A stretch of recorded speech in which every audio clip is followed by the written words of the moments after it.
Integrity Houston, you ready for the event?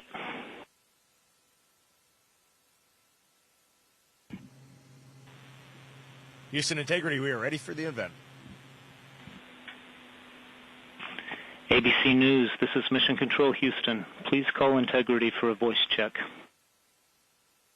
Integrity, this is Gio Benitez at ABC News. How do you hear me? Outstanding. We have you loud and clear. How about us? I hear you loud and clear, and I truly cannot believe it. You are quite literally on the way to the moon right now and still speaking with us. Tell me, how do you feel? What's going through your mind? I mean, this must be so incredible because have you allowed the weight of the moment to really fit in here? Have you allowed that to happen? Well, first and foremost, we all wanted to give a shout out to our families first because we are pretty far from Earth and we have not gotten to say hi to them yet. But there was a moment about an hour ago where Mission Control Houston reoriented our spacecraft as the sun was setting behind the Earth. And I don't know what we all expected to see in that moment, but you could see the entire globe from pole to pole. You could see Africa, Europe, and if you looked really close, you could see the northern lights. It was the most spectacular moment, and it paused all four of us in our tracks. What has been most surprising to you about this so far?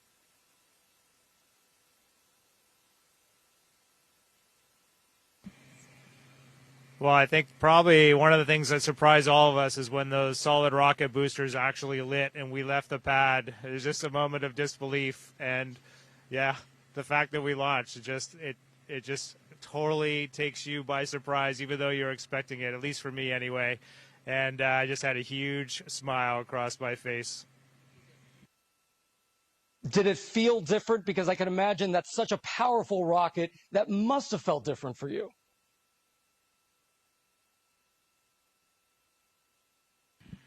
One of the biggest surprises was how smooth riding those solids was. We all expected a really just dynamic ride, a lot of motion. We were prepared to potentially not being able to see telemetry, maybe even not being able to, touch switches, and it was very smooth. It was a definite difference when they separated and we were just on the main engines, but just a steady rumble and a great ride. What do you want to tell Americans here at home who are watching this right now? They're quite amazed at the fact that you are speaking to us on the way to the moon right now. What do you want to tell them about this particular mission and why it's so important?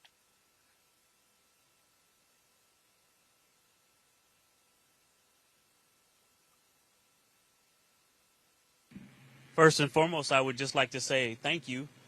Your support and trust in us has enabled this, and so many people that have worked for so long to make this possible. But also, we're just getting started. We've worked really hard, and even though we were a little surprised to actually launch yesterday, we have a lot of mission left ahead of us. And so I really want to tell them, stay tuned and keep tabs on what's going on. NASA's doing a great job of communicating all the things to come. I can't even tell you how many cheers were there on the ground. I was there watching you all lift off from the Kennedy Space Center, and everyone was so excited, so happy, and that was just incredible. Jeremy, I know this is your first time in space, and you're surrounded by all of these space vets. What's it been like for you that this is your first mission there?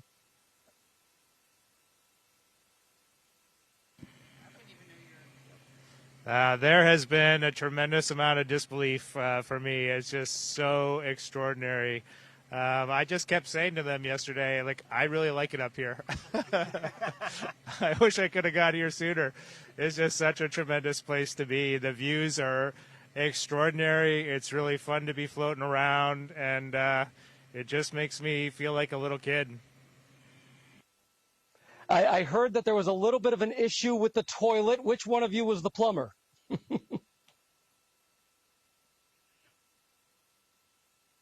I'll take that one. I'm the space plumber. I'm proud to call myself the space plumber.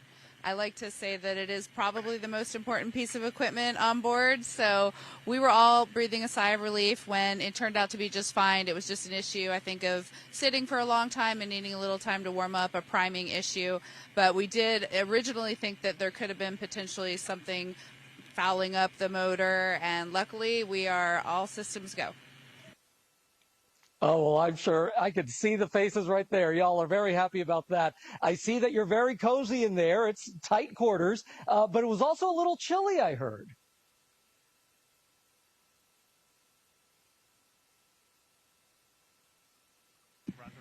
It is quite cold, and yeah, we're wishing we had the lower temperature sleeping bags with us. But right before this PAO event started, I pulled my knit cap off, and I'm ready to put it back on. But Houston's been working with us to change fan speeds and temperature set points, and we've actually been able to warm it up a lot better in the last half a day or so. Our last nap before TLI, we got a lot more comfortable. Well, that's a really interesting question. How is it that you take a nap in there? What does sleeping even look like?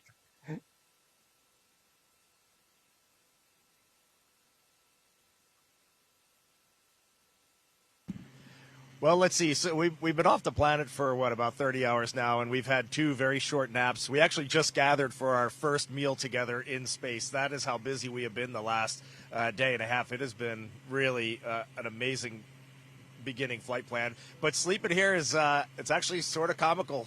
Christina has been sleeping heads down in the middle of the vehicle, kind of like a bat suspended from our docking tunnel. Victor's been up where Jeremy is right now. He's got a nice little nook wedged in there. And then Jeremy has been stretched out on seat 1, and I've been sleeping under the displays just in case anything goes wrong. It's more comfortable than you would think, and it's nice. It's nice to sleep in weightlessness again. Every time I was dozing off last night, I had that image that I was tripping off a curb and I was waking myself up. So my body's getting reacclimated. It's been a few years since I've been up here. I've heard it's the best sleep up in space. Do you feel the weight of history knowing that you're going to be traveling farther than any other human?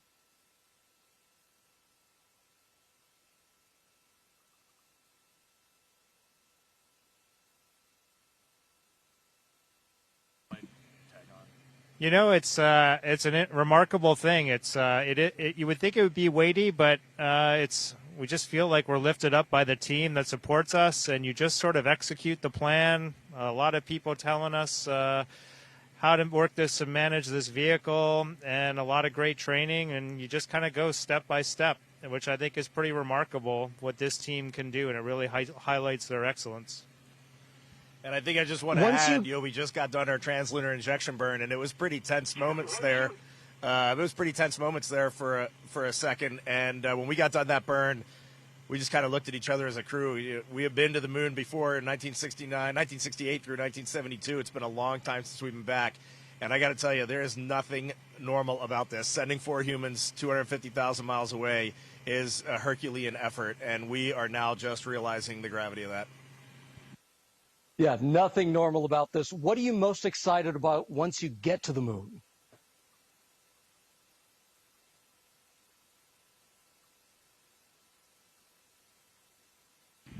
Having just experienced incredible views of planet Earth and seeing the entire planet out the window in one pane, knowing that we're about to have some similar views of the moon in that same way is definitely getting me more excited for it. I knew that is what we would see, but there's nothing that prepares you for the breathtaking aspect of seeing your home planet both lit up bright as day and also the moon glow on it at night with a beautiful beam of the sunset, and knowing that we're going to get similar views of the moon.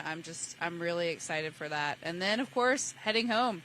Right now we're in our cruise phase outbound, but we'll be turning our sights back on our home planet shortly.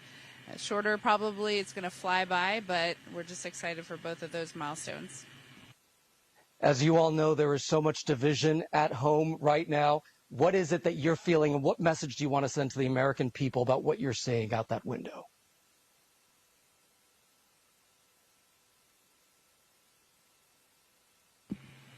Well, the first thing I would say is trust us. You look amazing. You look beautiful.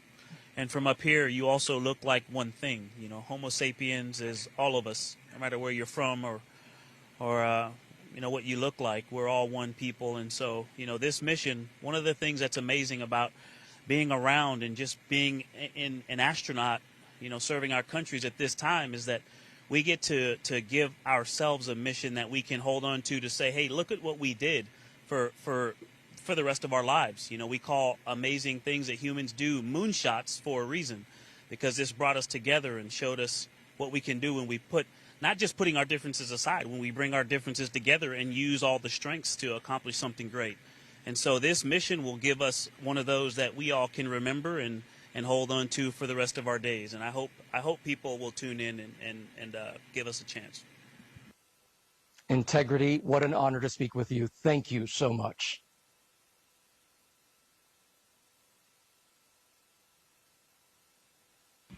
Thank you for being with us. Integrity. This is Houston ACR. That concludes the ABC News portion of the event. Please stand by for a voice check from Fox News.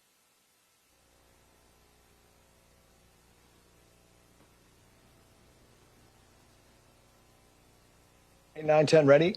Integrity. This is Trace Gallagher with Fox News. How do you hear me? Hey, Trace, we got you loud and clear. How about us? I've got you loud and clear. I want to explain to the audience that there is a 4-second delay, so there'll be some pause between the questions and the answers. Congratulations. How does it feel to be the first humans to leave Earth's orbit in some 54 years? Is there a difference in Earth's orbit and being outside the orbit?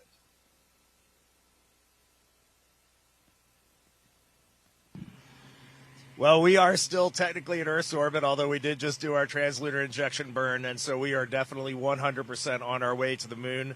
The lunar gravity will take over in a couple of days here and start pulling us around the far side.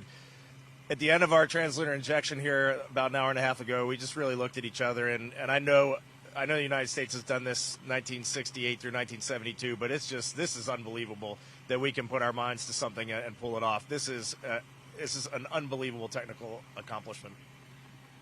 Yeah, I mean, it really is unbelievable to us. We watched this thing. It was just this flawless launch, and it was unbelievable to watch. And what really fascinates me about this is that you, in a few days, will become the first humans to travel the farthest in space, more than anybody else has ever done. It took us a long time to get back here, and now we're about to exceed that. Is that a moment of pride? Is it a moment of history? How do we feel about that?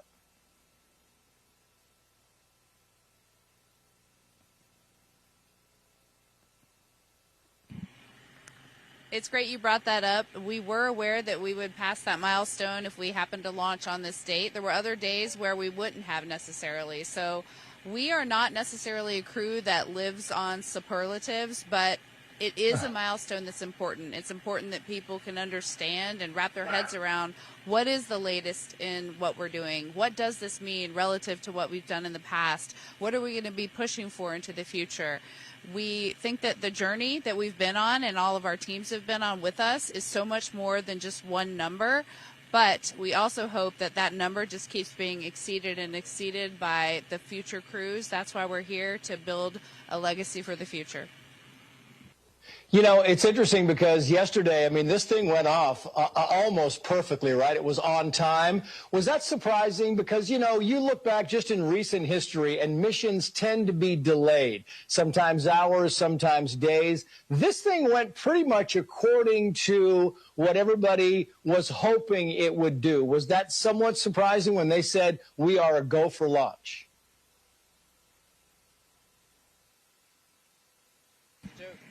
Yes. You know, it was surprising. I think we were, you know, we like to say that we're prepared without having an expectation.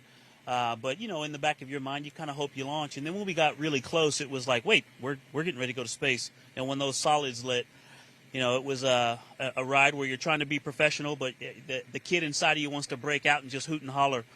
But what I wanted to say about that was, our exploration ground systems team, our launch control team, they have had some time to practice since February and March and really dial in their procedures and learn and grow. And so I just want to give them some credit. It was an example of how hard they've been working lately that we launched. And it even though we didn't get to really watch, but it felt beautiful. Yeah, they should give themselves a big round of applause because it really, I know it felt beautiful. It certainly looked beautiful. Very quickly, Victor Glover, while I have you on the microphone, we are broadcasting across the nation, but we're focused. We're based in Los Angeles. And I thought since you were from Southern California, maybe you'd like to give a shout out to your friends and family here. Oh, well, of course. My mom lives there, my grandparents, all the cousins, aunts, and uncles, and just everybody in California. Thank you for all of the support and the love for all of these years. So many of my career milestones happened in that special place. That will always be home, no matter where the government sends me. You're going with us. How has it been? Yeah, how has it been on board now for your first night? I know you haven't gotten much sleep. They keep waking you up. They kind of send out the songs they are doing. And I hear, Christina, that you are somehow sleeping upside down or face down. Maybe you can explain that to us. Sure. Yes, it has been a great couple of days just learning how to live in Orion. And I would love to give a quick shout out to our families before we keep going on with the questions, just because we haven't had a chance to say hi to them, and it's just so great to have had their support building up to the launch, and we miss you guys already. Living in Orion isn't quite the same as being at home with our families, but yes, some of the exciting things are the burns that we do. They kick off with such an acceleration that most things that you see Velcroed around that aren't actually fastened down all fall down to the floor of Orion. But speaking of floors and ceilings, it actually is just all by convention only. There is no difference between up and down. And so, yes, I've been sleeping with my feet there and my head down here, and it's very comfortable. I think I'll probably stay there the whole mission unless someone kicks me out. So we're finding out how to make this space capsule a home. Maybe we can hand it to Jeremy Hansen here. And Jamie, you can also say hello, give a shout out to your family. And I'm wondering, while you do that, if you'd like to tell us if there have been any glitches, any problems. I know we heard there was some kind of an issue with the onboard toilet, but beyond that, are we good so far?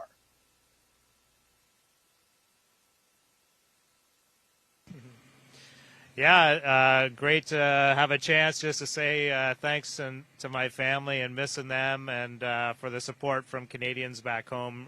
Really appreciate the opportunity to be here and do this. We did have another little surprise today. I mean, the vehicle is in great shape, and we feel like everything's going really smoothly. But on our way to the translunar injection burn inside of 20 minutes, we did get warning message that emergency message for cabin leak suspected, which grabs your attention because this is right when you're coming through some of the higher density orbits and you might run into something. And you go from 20 minutes to doing this burn where you're going to head to the moon to thinking about, are we going to cancel this burn, start getting in our spacesuits, and then trying to figure out how to get home in a day or less. And luckily that was just a little anomaly, and the Houston helped us out. They confirmed they were seeing good cabin pressure, as were we on board, and we did the burn, and now we're on our way to the moon. Feeling good about Integrity. She's a good ship. It's going to be fantastic. Reid Wiseman, you are the commander of this mission. Maybe you'd like to give a shout out to your family as well. And I'm wondering, the responsibility, does it weigh heavy on you? Do you feel like, I'm just not going to go to sleep. I'm going to make sure that we do everything we need to do. What is it like to be the commander of something so historic and something that people have been waiting for so long?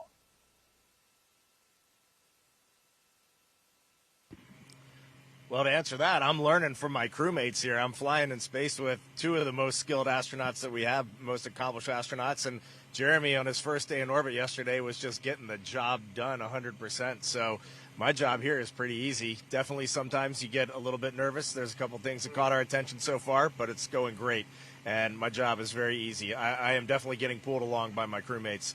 And then you gave me the opportunity. I'm taking it. Say hi to my family, my dad back in Maryland, and my brother probably heading home to Washington, and then everybody back in Houston, my daughters, my girlfriend, everybody's doing great back there. Thank you.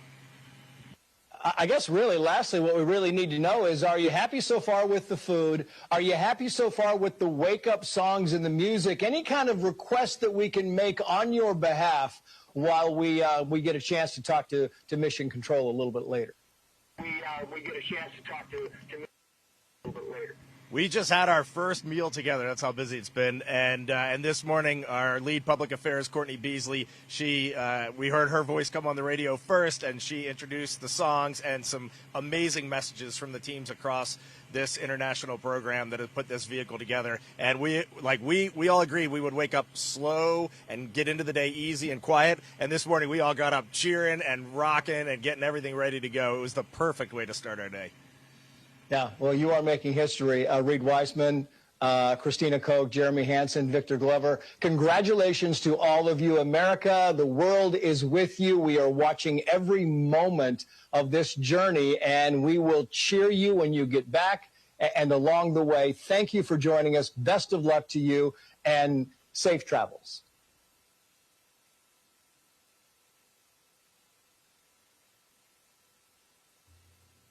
Integrity. This is Houston ACR. That concludes the event. Thank you. And thank you to all participants. Integrity. We're now resuming operational audio comm.